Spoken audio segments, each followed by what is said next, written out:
আজকে আমার গাড়িটা বাংলাদেশে যাচ্ছে না বলে আমার বাড়িতে চুলায় আগুন জ্বলতেছে না, আমার বাচ্চারা স্কুল ফি দিতে পারি না। ভুটানের পণ্য বোঝাই ট্রাক ভারতের ট্রানজিট নিয়ে বাংলাদেশে পণ্য রপ্তানি করছে, কিন্তু ভারতীয় ট্রাক মালিকরা ভুটানি পণ্য পরিবহনের সেই সুযোগ পাচ্ছেন না। এতে চরম কষ্টে দিন কাটছে তাদের, কারো কারো চুলায় হাঁড়ি উঠছে না। ভুটানে ট্রাক বাংলাদেশে প্রবেশ নিষিদ্ধের দাবি নিয়ে প্রায় এক সপ্তাহ ধরে উত্তপ্ত ভারতের শিলিগুড়ি করিডোরে অবস্থিত ভারত বাংলাদেশের ফুলবাড়ি ও চ্যাংড়াবান্ধার সীমান্ত।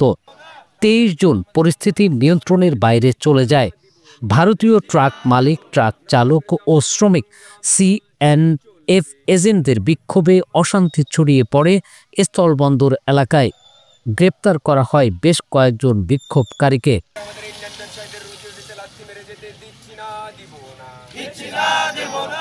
বিক্ষোভকারী ভারতীয় এই ট্রাক চালকের বক্তব্যে উঠে এলো বাংলাদেশে ট্রাক ঢুকতে না পারায় তার সংসারের কষ্টের কথা। আজকে আমাদের ইন্ডিয়ান ট্রাক বাংলাদেশে যাচ্ছে না বলে আমরা আমাদের বাচ্চা স্কুল ফি দিতে পারি না। আজকে এই বাচ্চাগুলো দেখতে পাচ্ছেন, এটা আমার ছেলে। দুঃখের কথা বলতে, এই ছেলেটা আমি 6 মাস ধরে স্কুল ফি দিতে পারি না। আমার ছেলেটা যে স্কুলে পড়ে ওই স্কুল লেট ফি হচ্ছে ডেলি 20 টাকা করে লেট ফাইন। দুঃখের বিষয়, আজকে আমার গাড়িটা বাংলাদেশে যাচ্ছে না বলে আমার বাড়িতে চুলায় আগুন জ্বলতেছে না, আমার বাচ্চারা স্কুল ফি দিতে পারি না। আর বারবার করে পুলিশ এখানে আমাদেরকে বারবার করে ধমকি দিচ্ছে। আমরা যতক্ষণ পর্যন্ত আমাদের এখানে ভুটান গাড়ি 50টা হবে না, স্লট বুকিং 50টা হবে না, ততক্ষণ আমরা গাড়ি ছাড়বো না। বাচ্চাগুলোকে দেখতে পাচ্ছেন, এই বাচ্চাগুলো প্রত্যেকটা ট্রাক মালিকের বাচ্চা কাচ্চা। আজকে আমাদের বাচ্চা কাচ্চাগুলো এই প্রত্যেকটা ট্রাকের উপরে নির্ভরশীল। বউ বাচ্চা থেকে শুরু করে বাচ্চার স্কুল ফি, আমাদের বন্ধন লোন থেকে শুরু করে সবকিছু আমাদের ট্রাকের উপরে নির্ভরশীল।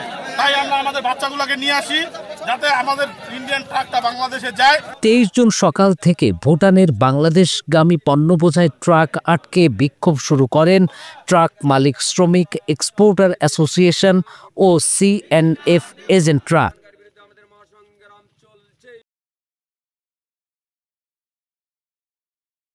ওয়ালটন আবারও মিলিনিয়ার অফারে ওয়ালটন ফ্রিজ কিনে আপনিও হয়ে যেতে পারেন মিলিয়নিয়ার। মিলিনিয়ার ছড়াছড়ি দেশ জুড়ে, এটা শুধু ওয়ালটনই পারে।